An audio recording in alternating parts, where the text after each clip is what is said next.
We don't know whether your brains are also replaced. That's in controversy now. But still you say, you know, you are identical self from early childhood to until the time of your death. So from that point of view, nothing in the world, especially your body. How about your mind? It's a good thing. Your mind is not permanent. Suppose once anger arises and that stays in your mind forever, how would it be like? You may end up killing everybody. Fortunately, anger lasts only for a certain time and subsides, right? How about certain feelings or thought? All these are, according to Buddhist teaching, impermanent. They arise depending on the conditions. There are certain conditions. Like what? If somebody insults you, then anger arises, right? Fortunately, the anger will subside. What if that anger, as if it has its own real existence, stays there forever? That would be horrible. You know what I mean? Anger. Well, how about hatred? Even hatred doesn't last long. Even though, like a grudge against somebody sometimes lasts for years. Sometimes you have that grudge against somebody who you think did injustice to you. Throughout your life, you wish him dead, or wish him fall into the hell forever, and embrace the pillar of fire forever. Make sense? That is a grudge, and that is very harmful. Why? That creates karma. Always evil karma, and the karma will never end unless you empty your mind. So today's Dharma words, empty, emptiness itself. Philosophically, emptiness meant originally in Buddhism that nothing has its own inherent existence. That's the original meaning. Why does that help? Well, suppose you are angry. You are angry.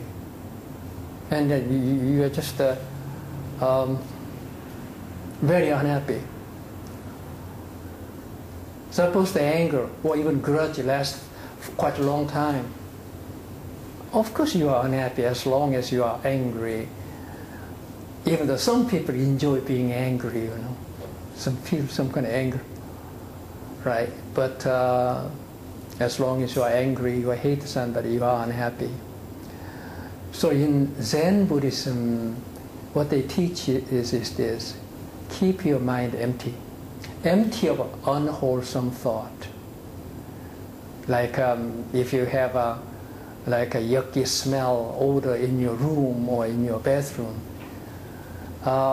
if it doesn't go away, it's very unpleasant, right? Zen mind is like a mind where there's no yucky smell in your mind, and those three poisons of greed, anger, and foolishness are like a yucky smell in your mind. Many people enjoy it, so they're angry all the time, hate the people, and make all kinds of mistakes because they are deluded.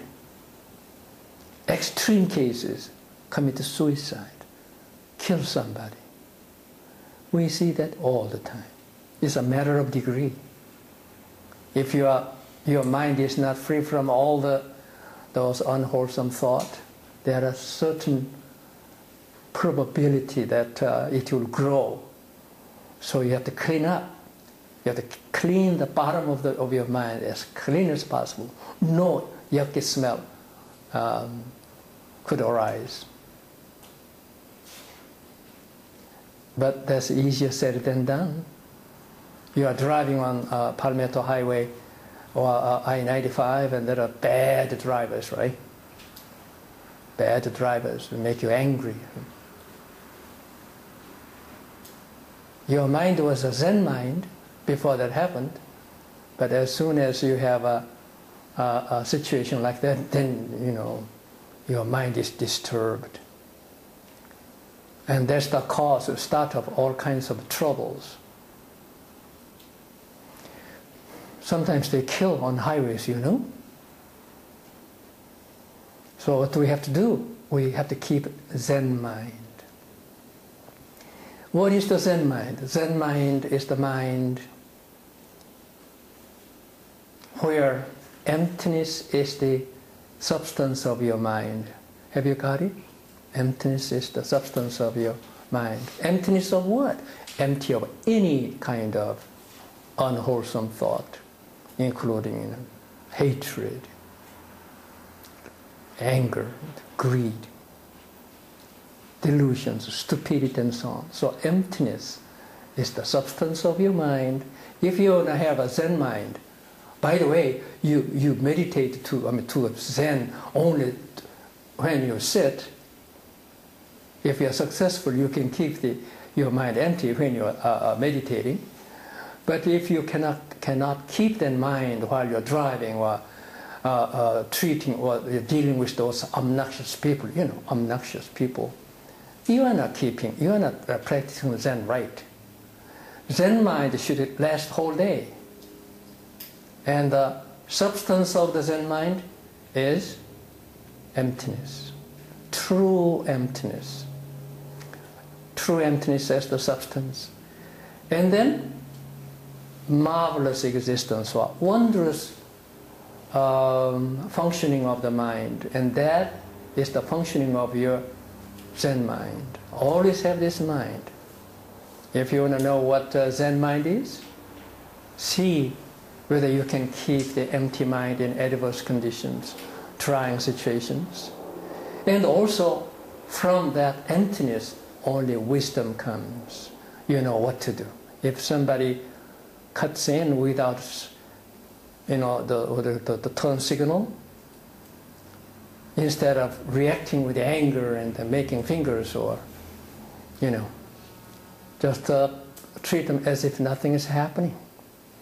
He might have a bad dream last night or something. Just ignore. Keep on your Zen mind empty of any of the three poisons. Unless your mind is empty, marvelous, wondrous functioning does not work. Only when your mind is absolutely empty, then you know what to do, and you should say, okay, you should be more careful, avoid any worse circumstances, situations, and so on. So I want you to remember what is the Zen mind. Not only when you are sitting in meditation for 10, 20, 30 minutes, but throughout the whole day, you should be able to keep the Zen mind. Again, the substance of the Zen mind is a true emptiness and marvelous existence. Marvelous existence in this case means wisdom, which functions. If you can keep this mind, it's going to work not only when you're driving your car, but your workplace, even family life too. And what's funny is this, between husband and wife, they live together, as one family, but very often we find the relationship between husband and wife is worse than that between that person and the other people. Am I right? Very often. And that's a pity. You should be able to keep the Zen mind not only when you drive your car, but family life to your workplace too. Don't expect them to behave like an angels or sages or saints. If you do, it's your misfortune. Don't expect them.